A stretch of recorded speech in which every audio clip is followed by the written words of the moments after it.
सभी को मेरे सादर प्रणाम। आज जो बात मन में एक आई थी कि कैसे इस पहलू को उठाया जाए, जो कि सबसे बड़ी इल्यूज़न है इस दुनिया की,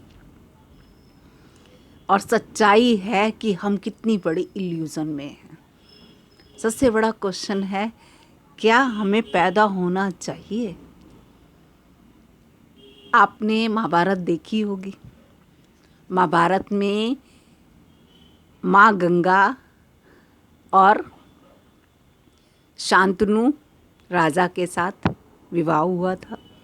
भीष्म पितामह के पिता और गंगा भीष्म पितामह की माँ। याद होगा, उसमें उन्होंने शादी से पहले एक शर्त रखी थी अपने पति से। क्या? कि मैं जो भी अपने बच्चों के साथ करूं, आप उसमें क्वेश्चन नहीं उठाओगे, पूछोगे नहीं। पहली डिलीवरी हुई, बच्चा हुआ, उन्होंने अपनी गोद में पानी में बहा दिया, यानी समाप्त कर दिया। ऐसे करते करते उन्होंने 6 बच्चे पानी में तैरा दिए। और जब भीष्म पितामह पैदा हुए तो शांतनु से रहा नहीं गया। उन्होंने कहा, गंगा ये क्या कर रही हो? तो गंगा रुक गई उसको बहाने से पहले, और उन्होंने कहा, मैंने आपसे कहा था कि जहाँ आप मुझसे क्वेश्चन पूछोगे और मुझे रोक लगाओगे, वहाँ मैं चली जाऊँगी। रीज़न बता दूँगी, लेकिन मैं चली जाऊँगी। तो उन्होंने बताया, ये 7 ऋषि थे, इनके थोड़े थोड़े से कार्मिक अकाउंट थे, जिसकी वजह से ये दुनिया में आए, और इन्होंने मुझसे प्रार्थना की, जिसकी वजह से मैं आपकी ज़िंदगी में आई और मैंने आपसे शादी की, इन ऋषियों के उद्धार के लिए। ये इस चक्रव्यूह में, माया जाल में नहीं फंसना चाहते थे, लेकिन जो इनका कार्मिक अकाउंट था जन्म लेने का, इन्हें जन्म लेना ज़रूरी था। ये 7 ऋषि थे। अब ये जो लास्ट रह गए हैं, इनका भी कहीं कार्मिक अकाउंट इस दुनिया के साथ अभी है। तो ये मैं आपको देती हूँ और मैं जा रही हूँ। अब ये अपनी ज़िंदगी जिएंगे और इनके हाथ में मृत्यु, अपनी इच्छा मृत्यु रहेगी। उन्होंने ब्रह्मचार्य का अपनी शपथ ली थी, सब जानते हैं वो सारी स्टोरी। लेकिन कहना मैं ये चाहती हूँ कि अगर जो जन्म लेना, हम लोग बधाइयाँ देते हैं, कुछ जन्म लेता है, जन्म लेना इतनी अच्छी बात होती, तो माँ गंगा सारे बच्चों को अपने हाथों से पानी में विसर्जित क्यों कर देती? बच्चा पैदा होता है, शुरुआत में ही सबसे पहले बॉडी का बर्थ ही किससे होता है? फाइट से। करोड़ों स्पर्म एक साथ दौड़ते हैं एग की तरफ, तब जाके किसी एक को शरीर मिलने के लिए तैयारी स्टार्ट होती है। वहीं से भाग दौड़ शुरू हो गई। उसके बाद धीरे धीरे उसकी मांसपेशियाँ बनती हैं, फिर हाथ पैर बनते हैं, फिर धड़कन बनती है, फिर धीरे धीरे करके 6ठे और 7वें महीने में उनको, बच्चे को भूख की दर्द महसूस होती है। जो माँ खाती है वो उसके अंदर जाना शुरू होता है। माँ जो फील करती है वो उसके अंदर फील होता है। माँ गुस्से में है, माँ प्यार में है, माँ, देखा जाए तो कितना बंधन महसूस करता है बच्चा। अच्छा ही है ये। उसके बाद बच्चा पैदा हो जाता है। पैदा दर्दों से होता है, माँ भी दर्दों से पैदा करती है, लेकिन हम लोग इस चीज़ के ढोल धमाके में उस दर्द को भुलाना चाहते हैं। पैदा होने से पहले ही माँ को कितनी सुइयाँ, कितने टीके, कितना कुछ लगाया जाता है। जहाँ बच्चा पैदा हुआ वहीं स्टार्ट हो जाती है उसके जीवनचर्या के लिए। उसको भूख लग रही है, उसकी मतलब कितना लाचार होता है। उसकी बेड पे अगर जो कोई केयर ना करे, टट्टी बाथरूम उसकी निकलती रहती है, उसको साफ करने एक आदमी 24 घंटे उसके लिए, बच्चे के लिए चाहिए होता है। अगर जो बच्चे की कोई केयर ना करे तो बच्चे का शरीर गल जाएगा। फुल केयर करनी पड़ती है। फिर धीरे धीरे बच्चा बड़ा होता है। उसके बाद स्कूल की तैयारी, स्कूल में कितनी प्रॉब्लम्स, कितना सब कुछ। ठीक है, अच्छी बात है। हमारे कर्म, हमें एक्चुअली ये बॉडी हमारी किसी वासनाओं के फलीभूत होने की वजह से हम ये बॉडी लेते हैं। जब भगवान बुद्ध ने इस बॉडी की सच्चाई देखी कि ये मरने वाली है, बीमार होने वाली है, कितनी मर्जी केयर कर लें, तो उन्होंने क्वेश्चन पूछा, क्या ये मृत्यु ही है हम लोग? तो हम पैदा क्यों हुए? हमारा पर्पस क्या है? या इसके अलावा भी कुछ और हैं? कुछ और हैं तो वो मुझे जानना है। उन्होंने कंप्रोमाइज़ नहीं किया डेथ से। क्या डेथ ही है हम लोग, या डेथ से परे कुछ? और परे कुछ हैं तो हमें ये शरीर नहीं चाहिए। जितना मर्जी संभालो, उतना कितना भी संभाल लीजिए। राजा महाराजा देखा तो भगवान बुद्ध को तो कहते हैं बिल्कुल किसी तरह से निरोगी काया थी उनकी। उनके पापा ने इतना केयर रखा था कि उनके बाग में कोई मुरझाया हुआ फूल भी नहीं होता था। उन्होंने कभी बीमार को नहीं देखा, वो न खुद बीमार हुए, इतनी अच्छी उसमें। उसके बाद उन्होंने साधना करके अपने अमृतत्व को पाया। उन्हें ये समझ आया अगर जो मर ही जाना तो मैं मर गया। जैसे नचिकेता को समझ आया था कि मरना ही सब कुछ है, तो जिंदगी क्या, क्यों मिला ये शरीर? फिर वो समझ आया कि ये बॉडी तो साधन है, साध्य नहीं। ओशो भी कहते हैं ना कि हम अव्यक्त को नहीं जानते इसलिए रोते हैं, व्यक्त को जानते हैं हम लोग। जो कितनी बड़ी इल्यूज़न है, जो मर जाना उसको हम मेहमान लेते हैं। जैसे इतनी इल्यूज़न होती है, जब कोई मर जाता है तो वो बॉडी को देख के ये कहता है कि वो मैं मरा पड़ा हूँ, ये मैं भूत हूँ। कितनी बड़ी मतलब त्रासदी है, हम इस चीज़ की तरफ कभी नज़र उठा के नहीं देखते। और जो एडवांस बीइंग हो जाते हैं, जैसे बुद्ध हैं, जैसे कृष्ण हैं, वो जन्म नहीं लेते, वो अपनी मर्जी से इस दुनिया में अवतार की तरह आते हैं अपनी सारी शक्तियों के साथ। वो भूलते नहीं हैं इस शरीर की, क्या इसकी औकात है इस शरीर की। हम शरीर ही बन जाते हैं, वो शरीर को एज ए साधन यूज़ करते हैं, उसकी ड्राइविंग करते हैं। और खूब मज़े से देखा जाए तो योगी ही भोगता है, हम तो डरते हैं। और क्या बर्थ गुड न्यूज़ है? अगर जो हम जागृत नहीं है, एक होता है कैदी, जेल में जाता है और वो अपनी मर्जी से बाहर नहीं निकलता, एक होता है जेलर। ऐसे ही जो बुद्ध पुरुष होते हैं वो जेलर होते हैं, वो अपनी मर्जी से आते हैं। देखा जाए तो क्रिएशन से हम लोग आते हैं, बहुत कम जो ये आत्माएं होती हैं जो बहुत कम डिवाइन शरीर लेके आना चाहते हैं। कई ऐसी शक्तियाँ जो बिना शरीर के हमारे आसपास हमारी चारों तरफ इस व्यवस्था को संभाल रही हैं, वो शरीर में नहीं आना चाहती।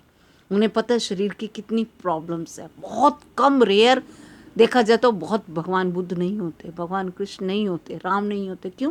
क्योंकि उन्हें पता है कि कितनी इसकी बुरे हाल है, जिसे हम कहते हैं कितने मज़ेदार ज़िंदगी है। झांक के तो देखो कितनी आंखें बंद हमने की हैं। क्या सच्चाई में बहुत मज़ेदार ज़िंदगी है?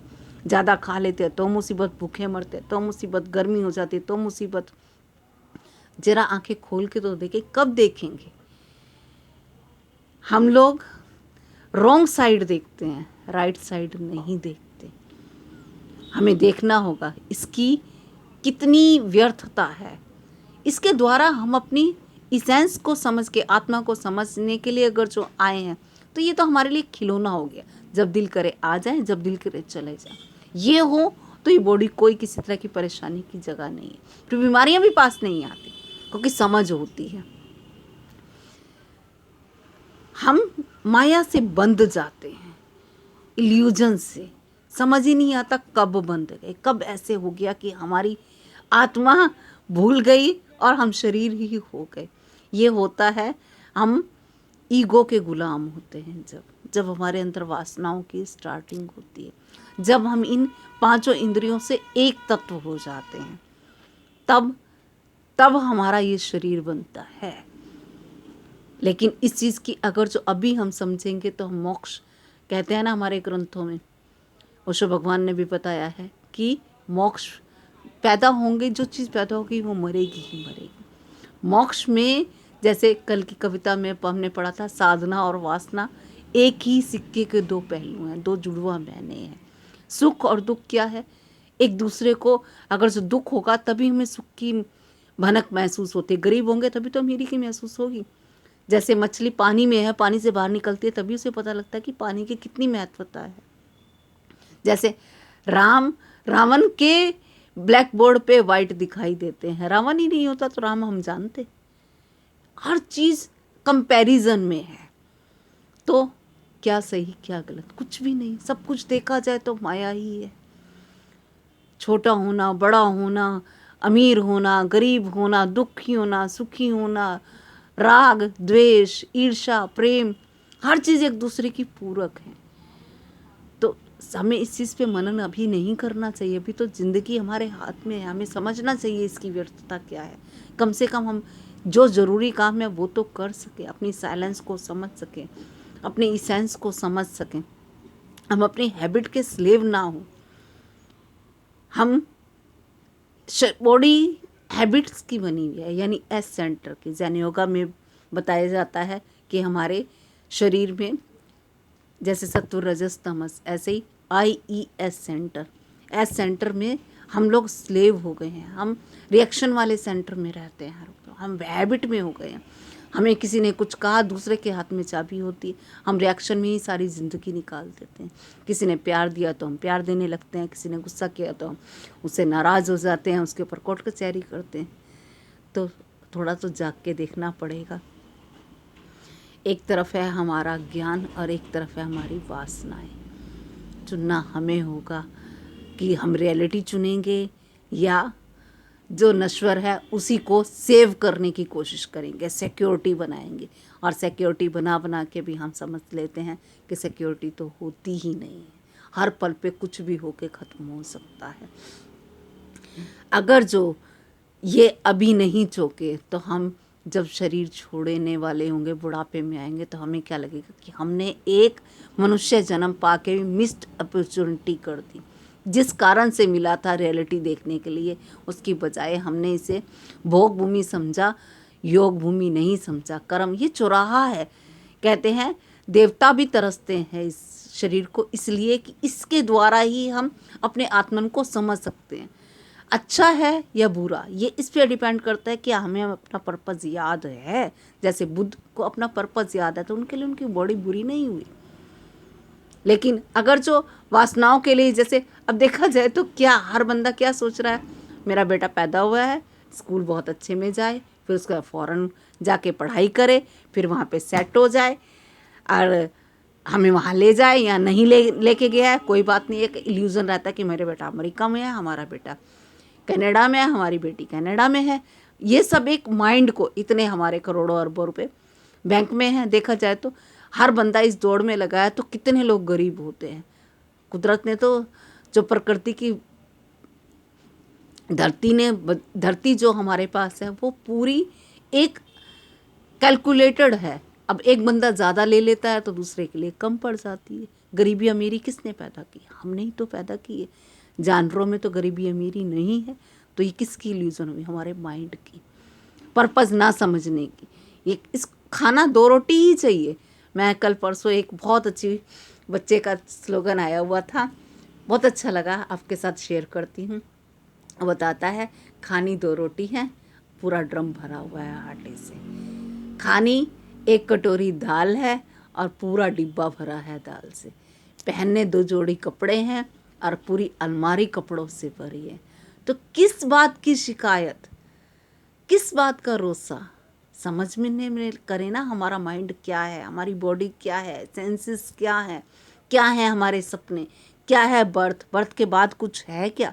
क्या ऐसा है कुछ कि हम ना चाहें पैदा होना तो हम हमारे हाथ में हो, हमारा दिल करे तो हम पैदा हो, नहीं तो ना हो।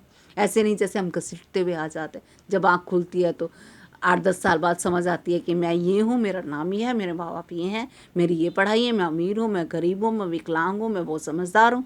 ये सब टैग हो जाते हैं। ये एक एक्सीडेंटल, हम पैदा कहीं अभी मर जाएंगे। कोई लोग सुसाइड कर लेते हैं। तो जिस सिचुएशन में उनका माइंड होता है वैसी परिस्थिति के हिसाब से जब तक वो लेसन नहीं लेगा अगला जन्म पैदा हो जाता है।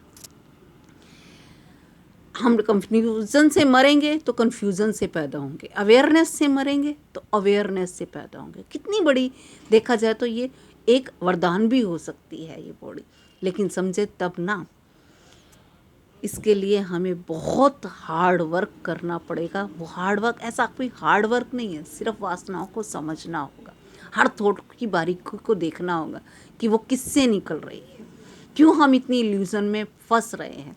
हर चीज़ की डीप देखो ना, हम लोग उतले हैं, स्पीडी हैं, शॉर्टकट चाहिए, और शॉर्टकट प्रकृति में कहीं भी नहीं है। प्रकृति ऐसा नहीं करती कि 2 साल के बच्चे को 20 साल का कर दे, या 20 साल के बच्चे को 2 साल का शॉर्टकट में कर दे, ऐसा नहीं होता। जो जैसा प्रोसेस है उसके हिसाब से हमें ढलना पड़ता है। सूरज ने जब आना होता है सूर्य आता है, जब अस्त होना होता है तब अस्त होता है, हमारी मर्जी से नहीं चलता।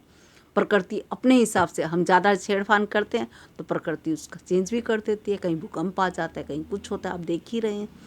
तो माइंड की कला हमें सीखनी होगी। मरना क्या हमें पैदा होना चाहिए, मैंने क्वेश्चन से स्टार्ट किया था, तो इसके बारे में एक बार को सोचें। ये बहुत, कोई टॉपिक नहीं उठाता इस बार में। सब लोग आज जन्मदिन है, देखा जाए तो जन्म हुआ तभी तो मौत आ रही है, तो क्या ये सच्चाई अच्छाई है? देखा जाए कोई बच्चा पैदा होगा, 15-20 साल रगड़ेगा, 30 साल रगड़ेगा, 50 साल रगड़ेगा, 60 साल रगड़ेगा, और एंड में आके शरीर छूट जाएगा, तब रोता रहेगा, फिर एक जन्म नया।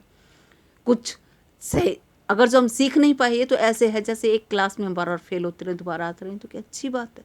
हम सीख पा रहे हैं किसी भी वासना से। हमने कितने जन्मों में, जो लोग कहते हैं नहीं जन्म नहीं होते, कुछ तो होता होगा ना, कि एक बंदा अमीर के घर पैदा होता है, एक गरीब के घर, कुछ तो कार्मिक अकाउंट होंगे ना। मानने ना मानने से प्रकृति नहीं बदल देते। हम माने जन्म होता है नहीं होता, लेकिन कुछ तो है ना। मेरी कल रात को क्यों सपने आ जाते हैं, सपनों में कुछ होता तो नहीं। हम देखते हैं सामने बंदा सो रहा है, लेकिन वो उठ के बताता है मुझे ये सपना आया। हम अभी आंख बंद करते हैं, हम कहीं भी पहुंच जाते हैं, पास्ट में, फ्यूचर में। कितना बड़ा मिरेकल है। अब बोल रही हूँ, आवाज़ आप तक पहुंच रही है। देखा जाए तो प्रकृति के नियमों को टैली कर करके ये विज्ञान इतना बड़ा हो गया है। इन्वेंशन क्या है, खोज ही तो है। क्या नया हम 5 तत्वों से अलावा बना सकते हैं? थोड़ा भारी टॉपिक है, लेकिन मौत के पार झांकना होगा, हमें देखना होगा, हमें खुद ही जागना होगा। अच्छा लगे तो सब्सक्राइब करिएगा, साथ में चलिएगा, कमेंट लिखिएगा कि आपको क्या समझ आया। थोड़ा रूखा लगता है कि हाँ इस बारे में, क्योंकि हमारी नींद कोई, जैसे कहते हैं ना शमशान घाट हम गांव से बाहर बनाते हैं, इसीलिए बनाते हैं कि हमारी नींद ना खुल जाए। लेकिन हर वक्त प्रकृति नींद खोलने लगी है, कभी पड़ोस में किसी को मारती है, कभी कोई नुकसान करती है, हर टाइम झकझोरती है। कब तक आंखें मूंद देंगे सच्चाई से। आज इतना ही, कल फिर बात करते हैं। लाइक करिएगा अगर जो अच्छा लगे तो, और कोई बात आपको लगे कि नहीं ऐसे नहीं, ये चीज़ समझ नहीं आई है, तो प्लीज़ कमेंट कीजिएगा। आज इतना है।